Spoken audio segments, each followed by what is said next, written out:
I'd like to leave here a little more creative than when you came in. All right. Want to have some fun? Oh, I know. Want to figure out a guaranteed method to triple your personal income by December and take next year off? In your dreams, I can't help you with that. Every time you go to look at the time today, I want you to ask yourself, what else do I do that's strictly a habit? That's all this is. If for the next 21 days or so, you consciously put this watch or this bracelet on the other arm, after 21 days, it would start to feel comfortable. The things I want to share with you this morning are not going to feel comfortable.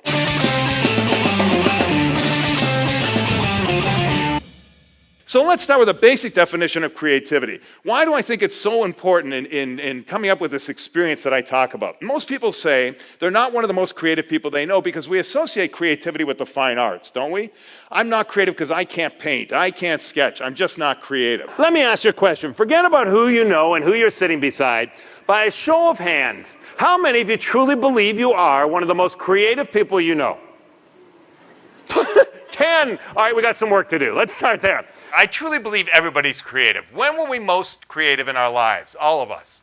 We were kids, right? It didn't just fall off. I mean, it's there inside every one of us. And what I talk about is how do you access that natural creativity when it comes to the customer experience? I want to tell you a story, and the story will not work without your help.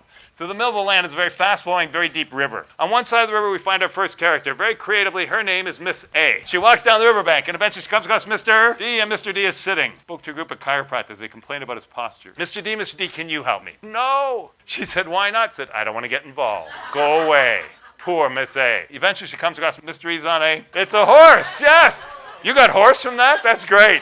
And not just any horse, it's a white horse. Ooh. I was in love with Mr. B across the river, but I couldn't get across. Too fast, flowing too deep. I went to Mr. C's, got a boat. He said to kiss my wing. Kiss my, I was in love with Mr. B. Went to Mr. D, wouldn't get involved. That Mr. C gave me a little kiss. He brought me across. Mr. B wouldn't take me anymore. What am I going to do? Oh, thank you. Mr. E looks at Miss A and says, I'll take you just the way you are. I don't care about your past. I don't care what's happened. Hop onto my white horse. We'll ride off into the sunset. She does. They do. End of story. What's the point? What's the point? What could it possibly have to do with being more creative? I don't know, but it was fun. Just because that woman who can yell and I put Mr. E at the bottom of our list, does it mean we're wrong? Some of you will say yes. No, it's just a different what? Perspective. It's a different perspective of the exact same situation that you all saw. That's what being creative in HR today is all about. Are you willing, after all these years, to be able to say, you know what, maybe there's another perspective? Yeah, there's a great saying in sales training, and I'm not here to do sales training by any means, but I think it's so apropos to what you do every day. If you see the world through your customer's eyes, you'll see the way your customer buys. Not in selling something, but how about just managing change, on getting change through the organization. See the world through your customer's eyes and see the way your customer buys. But perspective is a scary thing. We work with somebody for years and we think we know their perspective. And one day it changes instantly. And we're sitting there saying to ourselves, whoa, what's the matter with him? Whoa, what's the matter with her? When we should be saying, whoa, what's the matter with me? Why? Because if I'm constantly checking in with you to see what is it that will increase the value specific to you at any given moment, I'm never surprised that your perspective has changed. And perspective can change instantly, depending on what's going on in their personal lives. What happened in the car from home to work this morning can change their perspective.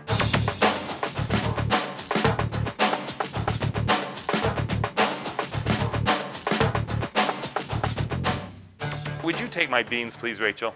2 hands. Great. You represent my McDonald's, Rachel. How much do you charge me for supersized coffee at McDonald's? Do you know?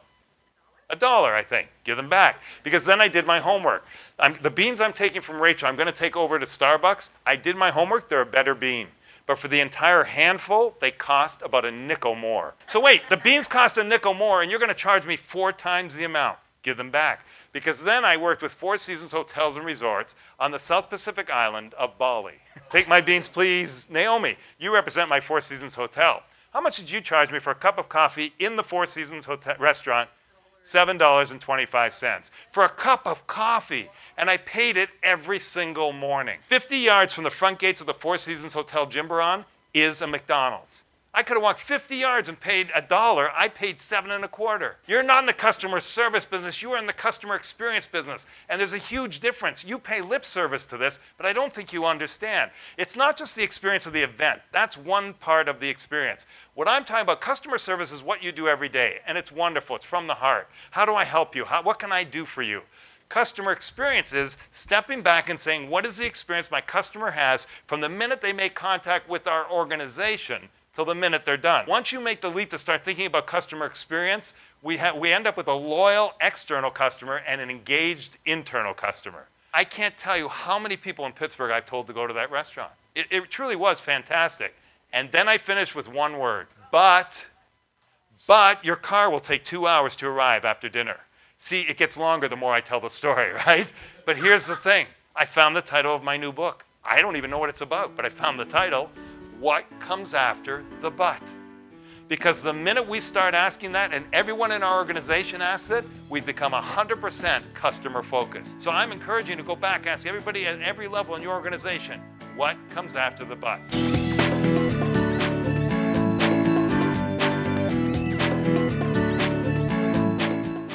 There are some brands out there who have done an amazing job at this. Think about it, Southwest Airlines, Lexus. How about Harley Davidson? I don't ride, but in the last 15 years or so, they've done an amazing job of engaging their customer by engaging their employees.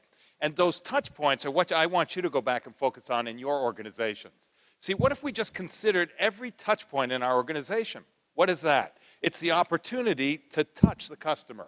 The opportunity we have to affect the customer, the patient, the student experience. What do I mean? Here's a case history. Shadow Milk Company out of Missouri, gets their people together, 130 employees, and they start talking about touch points. What are the touch points that we have?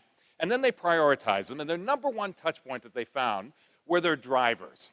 Now, if you can imagine, these people deliver milk, and they've done an amazing job. On the back of every milk company truck, it now says this: in case of accident, please have cookies ready. Lots and lots and lots of cookies.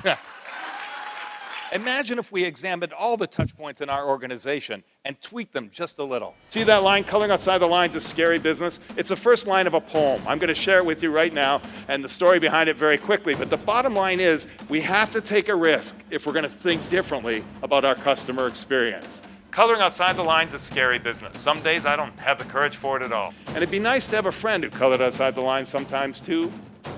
Would you? Will you? Absolutely. It's been my privilege. Thank you so much.